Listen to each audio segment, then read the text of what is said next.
अमित शाह के चुनाव प्रबंधन में डबल एस यानी सोशल इंजीनियरिंग और सोशल मीडिया की अहम भूमिका है। हालांकि यूपी का चुनाव जीतने के लिए शाह के नेतृत्व में बीजेपी ने P5 का फॉर्मूला अपनाया है। इस फॉर्मूले के तहत पहला फोकस प्लानिंग पर है।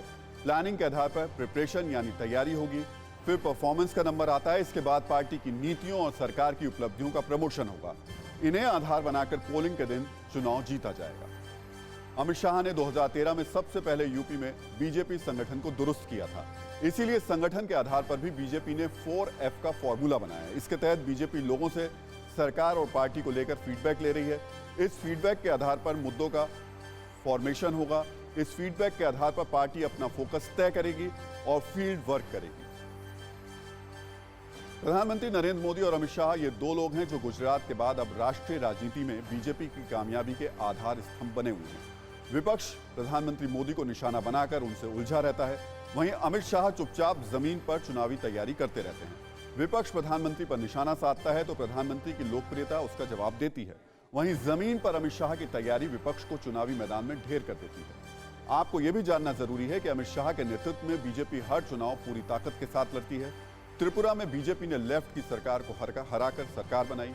पश्चिम बंगाल में बीजेपी 3 सीट से प्रमुख विपक्षी पार्टी बनी। असम में बीजेपी ने लगातार दूसरी बार सरकार बनाई। नागालैंड जैसी राज्य में बीजेपी ने खुद को मजबूत किया। नॉर्थ ईस्ट में बीजेपी ने कांग्रेस को पूरी तरीके से हाशिए पर पहुंचाया।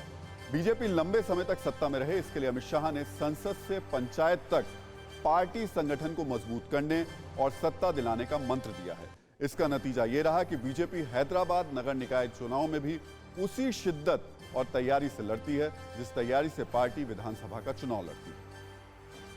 देखिए, जहां तक भारतीय जनता पार्टी का सवाल है, कोई चुनाव को हम छोटा नहीं मानते हैं।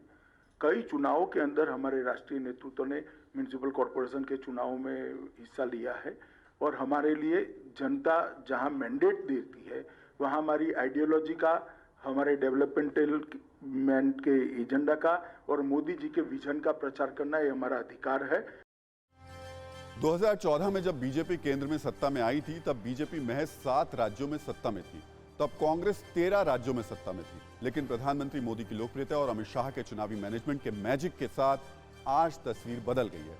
आज देश के 18 राज्यों में बीजेपी की सरकार है। हिमाचल प्रदेश, उत्तराखंड, हरियाणा, उत्तर प्रदेश, मध्य प्रदेश, गुजरात, गोवा, कर्नाटक, पुडुचेरी, बिहार, त्रिपुरा, मिजोरम, मणिपुर, नागालैंड, असम, अरुणाचल प्रदेश, सिक्किम, मेघालय, ये वो तमाम राज्य हैं जहां बीजेपी की सरकार है।